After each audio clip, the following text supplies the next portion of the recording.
+3 fast semester +3 fast semester compulsory Odia रे थिबा unit 2 रे कंपलसरी ओडिया रे थिबा यूनिट 2 साक्षात्कार और भाषण कलार मोस्ट इम्पोर्टेंट दुनिया क्वेश्चन डिस्कस करछि जाकि आपनको फास्ट सेमिस्टर पई बहुत हेल्प करिवो। यूनिट 2 साक्षात्कार और भाषण कला दुनिया क्वेश्चन आसुची विषय अनुसारी भाषण कौन विषय अनुसारी भाषण कौन ना कौन से निर्दिष्ट विषय बा प्रसंग को आधार कर वक्ता देउथिबा भाषण को विषय भाषण कहा जाए। ए प्रकार भाषण होची कौन ना शिल्प वाणिज्य अर्थनीति कृषि शिक्षा विज्ञान मनस्तत्व इत्यादि विषय स्थान पाई थाए। ए विषय भाषणटा कौन ना शिल्प वाणिज्य अर्थनीति मनस्तत्व विज्ञान शिक्षा ये सब विषय उपरे एक निर्दिष्ट विषय उपरे वक्ता भाषण देई थांती। नेक्स्ट क्वेश्चन आसुची आध्यात्मिक भाषणर परिभाषण कौन आध्यात्मिक भाषणर परिभाषा प्रदान कर। कौन से आध्यात्मिक सम्मिलन रे धर्म विषय कौन चिंता भक्ति मुक्ति आत्म परात्मा अनुचिंतित तथा ऐश्वर्य चेतना आदि को वक्ता मंच उपस्थापन करिले आध्यात्मिक भाषणर परिचय ग्रहण करे। यदि भक्ति थिबो मुक्ति थिबो आत्म परात्मा विषय वक्ता व्यक्तित्व दियंती ताको कोन कह जिवो ना आध्यात्मिक भाषणर परिचय प्रदान करा जायताय। नेक्स्ट क्वेश्चन वितर्क भाषण स्वरूप किपरि जो भाषण तर्क युक्ति प्रतिवाद तथा उपचेस वादानुवाद को आधार कर सभा उपस्थापित हुए ता वितर्क भाषण। विशेषतः विवादीय प्रसंग को वितर्क करा जाए एथिरे वक्ता विषय संपर्कित सपक्ष विपक्ष युक्ति उपस्थापन करिथांती। नेक्स्ट क्वेश्चन वक्तृता और वितर्क मध्य पार्थक्य कौन वक्तृता और वितर्क सम पर्यायवाची हेले मध्य वक्तृतार वक्ता निज स्वाधीनता को अभिमत और चिंताधारा को उपस्थापन करिथाए। कौन वक्तृता और वितर्क सम पर्यायवाची हेले मध्य समान होइथिला मध्य वक्तृतार वक्ता निजर स्वाधीन अभिमत और चिंताधारा को उपस्थापन करिथांती। मात्र वितर्कर मतामत दिगले मध्य ता वादानुवाद वितर्क युक्ति तथ्य प्रतिपाद तथा माध्यम उपस्थापित होता है। को माध्यम रे वादानुवाद वितर्क युक्ति तथा प्रतिपाद आदि माध्यम उपस्थापित होता है। वक्तृता रे उभय समपक्ष और विपक्ष गुरुत्व दिया बेले वितर्क रे वक्ता केवल सपक्ष किंबा केवल विपक्ष को आधार कर वक्तव्य रखि थाए। नेक्स्ट क्वेश्चन विश्व दरबार दिया जाइतिबा चारोटी तर्क भाषणर उदाहरण दियो ना जाति प्रथा वर्ण वैषम्य विषय रे अमेरिकार भूतपूर्व राष्ट्रपति अब्राहम लिंकन भाषण धर्म संबंधी रक्षणशीलता संबंध में वोल्टेयर भाषण वियतनाम युद्ध संपर्क में जापोल सार्त्रे भाषण भारतर भाषाविद प्रदेश गठन संपर्क में पंडित नीलकंठ गोपबंधु भाषण आदि तार्किक भाषणर उदाहरण अटे। नेक्स्ट क्वेश्चन साहित्यिक भाषण विशेषत्व कौन ना साहित्यिक भाषण भाषा साहित्य संपर्क में होइथिबार प्रकार वक्तव्य प्रतिपादन विषय सरस सुंदर चित्ताकर्षक और रोमांचकर होता है। ए प्रकार भाषण उभय नाटकीय और काव्यिक शैली को आधार करिथाए। साहित्यिक पंक्ति उद्धृत प्रसंग और चरित्र को दृष्टांत रूपे निया जाई कलात्मक रीति रे भाषण प्रदान करा जायथाए। नेक्स्ट क्वेश्चन जातीय भाषण किपरि होइथाए देश तथा जाति पई पालित हेउथिबा विशेष जातीय दिवस गुड़िक जातीय भाषण मुख्य भूमिका रही थाए।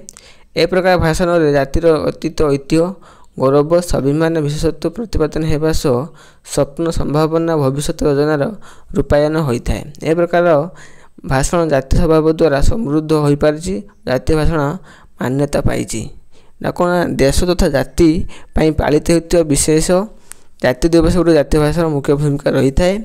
गौरव स्वाभिमान ऐतिह्य विशेष प्रतिपादन करने सह स्वप्न संभावना भविष्य योजनार रूपायन होता है। ये सब कौन ना ये सब जातीय भाषण करा जाए। नेक्स्ट क्वेश्चन जातीय मुक्ति संग्राम रे पटभूमि भाषण भूमिका किपरि थिला ଜାତୀୟ ମୁକ୍ତି ସଂଗ୍ରାମ ପଟ୍ଟଭୂମିରେ ଭାଷଣର ଭୂମିକା କିପରି ଥିଲା? ନା ଭାରତୀୟ ମୁକ୍ତି ସଂଗ୍ରାମରେ ପଟ୍ଟଭୂମିରେ ଜାତୀୟ ଐତିହ୍ୟ ସ୍ମରଣ, ସ୍ୱଶକ୍ତି ଆକଳନ ଓ ସର୍ବଭାରତୀୟ ସ୍ତରରେ ଜାତୀୟ ଦ୍ୱାରା ବହ୍ନି ଜଳିବାର ଭାଷଣ ଭୂମିକା ଗୁରୁତ୍ୱପୂର୍ଣ୍ଣ ଥିଲା। ନେକ୍ସଟ କ୍ୱେଶ୍ଚନ୍, ଆନୁଷ୍ଠାନିକ ଭାଷଣ କାହାକୁ କୁହାଯାଏ? ଆନୁଷ୍ଠାନିକ ଭାଷଣ କାହାକୁ କୁହାଯାଏ? କୌଣସି ଅନୁଷ୍ଠାନରେ ବିଭିନ୍ନ ପ୍ରାୟୋଜିତ କାର୍ଯ୍ୟକ୍ରମ ପାଇଁ ପ୍ରଦାନ କରାଯାଉଥିବା ଭାଷଣକୁ ଆନୁଷ୍ଠାନିକ ଭାଷଣ କୁହାଯାଏ। ବିଶେଷତଃ ଶିକ୍ଷାନୁଷ୍ଠାନ, କର୍ମାନୁଷ୍ଠାନରେ ସ୍ୱାଗତ ଓ ବିଦାୟୀ ସଭାରେ ଦିଆଯାଉଥିବା ଭାଷଣର ଏହି ପର୍ଯ୍ୟାୟ ଅଟେ। ନେକ୍ସଟ କ୍ୱେଶ୍ଚନ୍, ବିଦାୟୀ ଭାଷଣ ସ୍ୱରୂପ କିପରି? ନା ବିଦାୟୀ ଭାଷଣ ଏକ ଆନୁଷ୍ଠାନିକ ଭାଷଣ। କୌଣସି ଅନୁଷ୍ଠାନରେ କୌଣସି କର୍ମଚାରୀଙ୍କ ଅବସର ସମୟରେ କିମ୍ବା କାର୍ଯ୍ୟରତ ବ୍ୟକ୍ତିଙ୍କ ସ୍ଥାନାନ୍ତରଣ ଓ ଶିକ୍ଷାନୁଷ୍ଠାନରେ ଛାତ୍ରଛାତ୍ରୀଙ୍କର ବିଦାୟ ପର୍ବର ସଭା ଆୟୋଜିତ ହୋଇ ଯେଉଁ ଭାଷଣ ପ୍ରତିପାଦନ କରାଯାଏ ତାହା ବିଦାୟୀ ଭାଷଣ ରୂପେ ପରିଚିତ। ନେକ୍ସଟ କ୍ୱେଶ୍ଚନ୍, ପ୍ରବଚନର ସଂଜ୍ଞା କ'ଣ? ପ୍ରବଚନର ସଂଜ୍ଞା କ'ଣ? ପ୍ର ବଚ ଯୁକ୍ତ ଅନ୍ନ ସମାନ ପ୍ରବଚନ। କୌଣସି ନିର୍ଦ୍ଦିଷ୍ଟ ଧର୍ମ ଚେତନା, ଧର୍ମାଚାର, ଦର୍ଶନ ଆଦି ସମ୍ପର୍କରେ ଜନସାଧାରଣଙ୍କ ଉଦ୍ଦେଶ୍ୟରେ ବକ୍ତା ଯେଉଁ ବକ୍ତବ୍ୟ ଦିଏ ତାହା ପ୍ରବଚନ ସଂଜ୍ଞା ଲାଭ କରେ। ଧାର୍ମିକ ପ୍ରବକ୍ତା, ସାଧୁସନ୍ଥ, ମହାତ୍ମା ପୁରୁଷ ପ୍ରବଚନର ବକ୍ତା ହୋଇଥାନ୍ତି। ନେକ୍ସଟ କ୍ୱେଶ୍ଚନ୍, ବ୍ୟାଖ୍ୟାନ କାହାକୁ କୁହାଯାଏ? ନା ବକ୍ତା କୌଣସି ବିଷୟରେ ଟିକିନିଖି ବିବରଣୀ ପ୍ରଦାନ କରିବା ବା ପ୍ରସଙ୍ଗ ସମ୍ପର୍କରେ ବିସ୍ତୃତ ଭାବରେ ବର୍ଣ୍ଣନା କରିବାକୁ ବ୍ୟାଖ୍ୟାନ କୁହାଯାଏ। ବ୍ୟାଖ୍ୟାନ ମୁଖ୍ୟତଃ ଆଲୋଚନା ଧର୍ମୀ ହୋଇଥାଏ। ନେକ୍ସଟ କ୍ୱେଶ୍ଚନ୍, ଶୋକସଭା ଭାଷଣର ବିଶେଷତ୍ୱ କ'ଣ? ଶୋକସଭା ଭାଷଣର ବିଶେଷତ୍ୱ କ'ଣ? ନା ଅନ୍ୟାନ୍ୟ ଭାଷଣ ଅପେକ୍ଷା ଶୋକସଭା ଭାଷଣ ସ୍ୱତନ୍ତ୍ର। ଏ ପ୍ରକାର ଭାଷଣର ସଦ୍ୟ ମୃତ୍ୟୁବରଣ କରିଥିବା ବ୍ୟକ୍ତିଙ୍କ ଉଦ୍ଦେଶ୍ୟରେ ଶୋକ ପାଳନ ପାଇଁ ନୀରବ ପ୍ରାର୍ଥନା ସହ ମୃତ୍ୟୁ ବ୍ୟକ୍ତିଙ୍କ ଗୁଣାବଳୀ, ବ୍ୟକ୍ତିତ୍ୱ, ଆଦର୍ଶ, କର୍ମଧାରା, ନୀତିନିଷ୍ଠତା ଆଦି ମହନୀୟ ଗୁଣକୁ ଆନ୍ତରିକତାର ସହ ଅତ୍ୟନ୍ତ ଧୀରସ୍ଥିର ଭାବରେ ବକ୍ତା ଉପସ୍ଥାପନ କରିଥାଏ। ନେକ୍ସଟ କ୍ୱେଶ୍ଚନ୍, ଉତ୍ତମ ଭାଷଣର ଉପଯୋଗିତା କିପରି? ନା ସମାଜ ପାଇଁ ଗୋଟିଏ ଉତ୍ତମ ଭାଷଣର ଉପଯୋଗିତା ବହୁବିଧ। ଉତ୍ତମ ଭାଷଣ ଶ୍ରୋତାଙ୍କୁ ନିର୍ଭୀକ, ସ୍ୱାଧୀନତା, ଭଦ୍ର, ଶୃଙ୍ଖଳ, କର୍ମଠ ଓ ସର୍ବୋପରି ଆଦର୍ଶନିଷ୍ଠା କରିଥାଏ। ନେକ୍ସଟ କ୍ୱେଶ୍ଚନ୍, ଭାଷଣ କ'ଣ ଓ ଏହା କାହିଁକି ପ୍ରୟୋଗ କରାଯାଏ? ସୁଭାଷଣ ଅନ୍ନ ସମାନ ସୁଭାଷଣ, ଅର୍ଥାତ୍ ସୁନ୍ଦର କଥନ ବା ସୁଉକ୍ତି। ଅକଥନୀୟ ଶବ୍ଦ ବା ଭାବାର୍ଥକୁ ସଭ୍ୟ ସମାଜରେ ଶିଷ୍ଟ, ସୁନ୍ଦର, ଶାଳୀନ, ମାର୍ଜିତ, ରୁଚିକର, ମଙ୍ଗଳକର ଓ ଭଦ୍ରଚିତ ଭାବରେ କରିବା ଶୈଳୀକୁ ସୁଭାଷଣ କୁହାଯାଏ। ନେକ୍ସଟ କ୍ୱେଶ୍ଚନ୍, ସୁଭାଷଣର ଇଂରାଜୀ ପଦ ଶବ୍ଦଟି କ'ଣ ଓ ଏହାର ଉତ୍ପତ୍ତି କିପରି? ଓଡ଼ିଆ ସୁଭାଷଣ ଇଂରାଜୀ ପଦ ଶବ୍ଦ ହେଉଛି ୟୁଫେନିଜିମ୍। ଗ୍ରୀକ୍ ଶବ୍ଦ ୟୁଫେଜିଜିମ୍ରୁ ଏହାର ଉତ୍ପତ୍ତି। ଉପରୋକ୍ତ ଗ୍ରୀକ୍ ଶବ୍ଦ ସୁ ପ୍ଲସ୍ ଫେମିନିଜିମ୍ ସୁଭାଷଣ ସୃଷ୍ଟି ହୋଇଛି। ନେକ୍ସଟ କ୍ୱେଶ୍ଚନ୍, ଅପଭାଷଣ କ'ଣ? ଅପଭାଷଣ କ'ଣ? ଅଶିଷ୍ଟ, ଅସୁନ୍ଦର, ଅଶ୍ଳୀଳ, ଅରୁଚିକର, ଶ୍ରୁତିକଟୁ, ଅଳ୍ପ ଅର୍ଥବର୍ଦ୍ଧକ, ଅମଙ୍ଗଳକାରକ, ଅନୁସାର ଭାବ ପ୍ରକାଶ ଶବ୍ଦ ସମୂହକୁ ଅଭାଷଣ କୁହାଯାଏ ବା ଅପଭାଷଣ କୁହାଯାଏ। ଏପରି ଭାବରେ ଶବ୍ଦ ବ୍ୟବହାର ଯେଉଁ ଭାଷଣର ପ୍ରୟୋଗକୁ ହୁଏ ତାହା ଅପଭାଷଣ। ଭାଷଣ କ୍ଷେତ୍ରରେ ଭାଷା ଯଦି ଶ୍ରୁତିମଧୁର ନ ହୁଏ, ସୁଖଦ ନ ହୁଏ ତାକୁ ଅଭାଷଣର ଆଖ୍ୟା ଦିଆଯାଏ। ନେକ୍ସଟ କ୍ୱେଶ୍ଚନ୍, ବକ୍ରବାଣୀ ବା ବକ୍ର ଭାଷିତ ବଚନ କ'ଣ? କୌଣସି ଅପଭାଷଣକୁ ସିଧାସଳଖ ନ କହି ବୁଲେଇ ବାଙ୍କି ଶିଷ୍ଟ ଭାଷାରେ ବା ଶବ୍ଦରେ କୁହାଗଲେ ତାହାକୁ ବକ୍ର ଭାଷିତ ବଚନ ବା ବକ୍ରବାଣୀ କୁହାଯାଏ। କ'ଣ? ନା କୌଣସି ଅପଭାଷଣକୁ ସିଧାସଳଖ ନ କହିକି ବୁଲେଇ ବାଙ୍କି ଶିଷ୍ଟ ଭାଷାରେ କଲେ ତାକୁ ଆମେ କ'ଣ କହିବା? ନା ବକ୍ର ଭାଷିତ ବଚନ ବା ବକ୍ରବାଣୀ। ନେକ୍ସଟ କ୍ୱେଶ୍ଚନ୍, ଭଲ ଭାଷଣ କେଉଁ କେଉଁ ବିଷୟରେ ଉପରେ ଗୁରୁତ୍ୱ ଦିଏ? ଭଲ ଭାଷଣ ମୁଖ୍ୟତଃ ତିନୋଟି ବିଷୟ ଉପରେ ଗୁରୁତ୍ୱ ଦିଏ, ଯଥା ବିଷୟ, ଉଦ୍ଦେଶ୍ୟ, ପରିବେଷଣ। କ'ଣ? ବିଷୟ, ଉଦ୍ଦେଶ୍ୟ, ପରିବେଷଣ, ଏହି ତିନୋଟି ବିଷୟ ଉପରେ ଭଲ ଭାଷଣ ଗୁରୁତ୍ୱ ଦେଇଥାନ୍ତି। ନେକ୍ସଟ କ୍ୱେଶ୍ଚନ୍, नेक्स्ट क्वेश्चन आसुची भाषणर परिवेशन रीति कौन भाषण रे परिवेशन रीतिटा कौन भाषण रे परिवेशन नीति हूँ कलात्मक कौशल जहाद्वारा श्रोतार मन को भाषण आरंभ शेष पर्यंत बांधि रखी थाए। नेक्स्ट क्वेश्चन सफल वक्तृता प्रस्तुति रे दिगगुड़िक लेख सफल वक्तृता प्रस्तुति रे दिगगुड़िक लेख सफल वक्तृता प्रस्तुति दिगगुड़िक है भाषण दक्षता अर्जन पद्धति वक्तव्य परिवेशन पद्धति भाषण पूर्व प्रस्तुति कहवा निमंत प्रतिश्रुति ये कौन सफल वक्तृता प्रस्तुतिर दिगगुड़िक चारोटी दिग रही भाषण दक्षता अर्जन पद्धति वक्तव्य परिवेशन पद्धति भाषण पूर्व प्रस्तुति कहवा निमंत प्रतिश्रुति। नेक्स्ट क्वेश्चन भाषण TIA सूत्र कहले कौन बुझ ना उत्तम भाषण कहवा निमंत सफल रक्षात्मक दिग है TIA सूत्र TIS अर्थ है टॉपिक इंटेंशन सर्वे अर्थात विषय उद्देश्य परिवेशन नीति। नेक्स्ट क्वेश्चन क्यों लोकवाणी सहित भाषण कलार संपर्क रही कही जानी कथा सुंदर कही बोल जाने जी हाथी बांधी आणे सी इत्यादि लोकवाणी सब भाषण कला संपर्कित रही कौन कही जानिले कथा सुंदर बा कही बोले जाने जी हाथी बांधी आणे सी जे कहवा बुलवा जानी सी हाथी बांधिकी घिनी आसो आ कही जानिले कथा सुंदर इत्यादि लोकवाणी सह भाषण कलार संपर्क रही।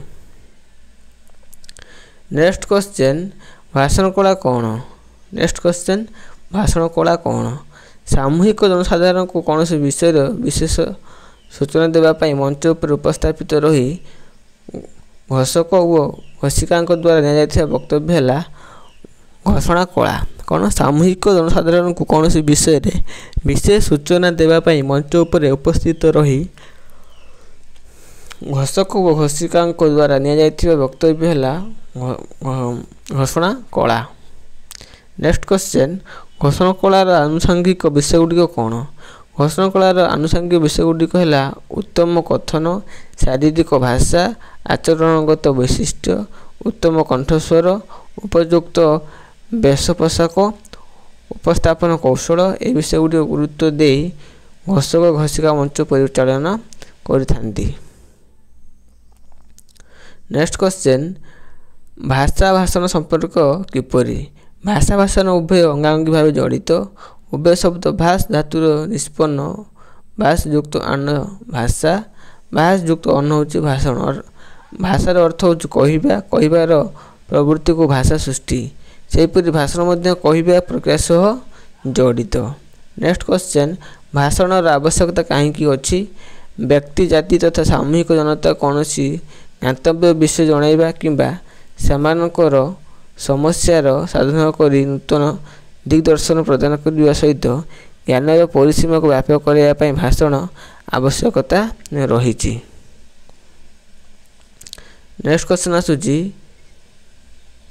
भाषण देवार आवश्यकता गुड़िक लेख भाषण देवार आवश्यक गुण गुड़िक लेख भाषण कौन प्रतियोगिता पाई हेउ कि कौन कारण जनसमूह को संबोधित करने हेउ यार उद्दिष्ट केते गुड़े गुण रही से गुड़िक है निर्भुल वक्तव्य स्पष्ट उच्चारण परिच्छन्न भाव व्याकरणगत अशुद्धि प्रतिशतकता निर्भुल सठिक तथ्य उपस्थापन करवा यह सब कौन ना भाषणर गुण गुड़िक निर्भुल वक्तव्य देवा स्पष्ट उच्चारण करवा परिच्छिन्न भाव व्याकरणर अशुद्धि प्रतिशतकता देवा निर्भुल सठिक तथ्य उपस्थापन करवा यह सब कौन ना भाषणर भल गुण गुड़िक। नेक्स्ट क्वेश्चन प्रतियोगितामूलक भाषण कौन और यार उपयोगिता किपरि होता है साधारणतः छात्र छात्री मानकर ज्ञान दृष्टिभंगी और वाचनिक दक्षतार परीक्षण शिक्षानुष्ठान और विभिन्न जातीय तथा आंतर्जातीय अनुष्ठान गुड़िक प्रतियोगितामूलक भाषण आयोजन कर कौन से विषय को आधार कर एक निर्दिष्ट समयसीमा मध्य वक्तव्य रखा निर्देश दी जाए। यही धरणर भाषण विचारकों द्वारा मूल्य କରାଯାଇଥାଏ। ପିଲାମାନଙ୍କ ପାଇଁ ପ୍ରତିଯୋଗିତାମୂଳକ ଭାଷଣ ଉପଯୋଗିତା ବହୁ ଭାବରେ ରହିଛି। ନେକ୍ସଟ କ୍ୱେଶ୍ଚନ୍ ଆସୁଛି ପଥପ୍ରାନ୍ତ ଭାଷଣ କ'ଣ? ନା ସାଧାରଣତଃ ଜୀବନରେ ଆସୁଥିବା ଅନେକ ସମସ୍ୟାକୁ ସମାଧାନ କରିବା ଉଦ୍ଦେଶ୍ୟରେ ସଚେତନତା ପାଇଁ ପଥପ୍ରାନ୍ତ ଭାଷଣର ଆୟୋଜନ ହୋଇଥାଏ। ଯେକୌଣସି ଜଣାକୀର୍ଣ୍ଣ ସ୍ଥାନରେ ମୁକ୍ତ ମଞ୍ଚରେ ଏ ପ୍ରକାର ଭାଷଣ ଲୋକଙ୍କ ଉଦ୍ଦେଶ୍ୟରେ ଦିଆଯାଇଥାଏ। ଏହାର ବକ୍ତା ସ୍ୱତନ୍ତ୍ର ଯେକୌଣସି ବିଶୃଙ୍ଖଳିତ ପରିସ୍ଥିତିରେ ମଧ୍ୟ ସେ ଭାଷଣ ଦେଇପାରନ୍ତି। ଏସବୁ କ'ଣ ନା ପଥପ୍ରାନ୍ତ ଭାଷଣ। ଜୀବନରେ ଆସୁଥିବା ଅନେକ ସମସ୍ୟା ସମାଧାନ ପାଇଁ ଉଦ୍ଦେଶ୍ୟ ସଚେତନତା ପାଇଁ ପଥପ୍ରାନ୍ତ ଭାଷଣ ଆୟୋଜନ ହୋଇଥାଏ। ଯେକୌଣସି ଜଣାକୀର୍ଣ୍ଣ ସ୍ଥାନରେ ମୁକ୍ତ ମଞ୍ଚରେ ଏ ପ୍ରକାର ଭାଷଣ ଲୋକଙ୍କ ଉଦ୍ଦେଶ୍ୟରେ ଦିଆଯାଏ। କୌଣସି ବିଶୃଙ୍ଖଳିତ ପରିସ୍ଥିତିରେ ମଧ୍ୟ ସେ ଭାଷଣ ଦେଇପାରନ୍ତି। ନେକ୍ସଟ କ୍ୱେଶ୍ଚନ୍ କ'ଣ ଆସୁଛି? ଭାଷଣ ସାହିତ୍ୟର ଭୂମିକା କିପରି? ନା ସମସ୍ତ ପ୍ରକାର ଭାଷଣର ସାହିତ୍ୟର ପ୍ରଭାବ ଉନ୍ନାଧିକ ଅଧିକ ରହିଛି। ଭାଷଣ ସାହିତ୍ୟକ ଆବେଦନ ଯୋଗୁଁ ଏ ଶ୍ରୋତା ସମାଜର ହୃଦୟଗ୍ରାହୀ ହୋଇଥାଏ। ହେଉଛି କ'ଣ ନା ଭାଷଣ ସାହିତ୍ୟର ଭୂମିକା ରହିଛି। ଏ ଥିଲା ଆପଣଙ୍କର +3ର ଫାର୍ଷ୍ଟ ସେମିଷ୍ଟାର କମ୍ପଲସରି ଓଡ଼ିଆ। ଏ କମ୍ପଲସରି ଓଡ଼ିଆର ମୋଷ୍ଟ ଇମ୍ପୋର୍ଟାଣ୍ଟ 2ଟା କ୍ୱେଶ୍ଚନ୍ ଡିସ୍କସ୍ କରିସାରିଛି, ଯାହାକି ଆପଣଙ୍କୁ ଫାର୍ଷ୍ଟ ସେମିଷ୍ଟାର ପାଇଁ ହେଲ୍ପ କରିବ। ତେଣୁ ଏହିପରି ଭିଡ଼ିଓ ପାଇବା ପାଇଁ ଚ୍ୟାନେଲକୁ ଲାଇକ୍ ସେୟାର ଏବଂ ଗୋଟେ ସବସ୍କ୍ରାଇବ୍ କରନ୍ତୁ, ଯାହାଫଳରେ ମୁଁ ଯେଉଁ ଭିଡ଼ିଓ ଅପଲୋଡ଼ କରିବି ଆପଣଙ୍କ ହାତରେ ନୋଟିଫିକେସନ୍ ପାଇପାରିବେ। ଧନ୍ୟବାଦ।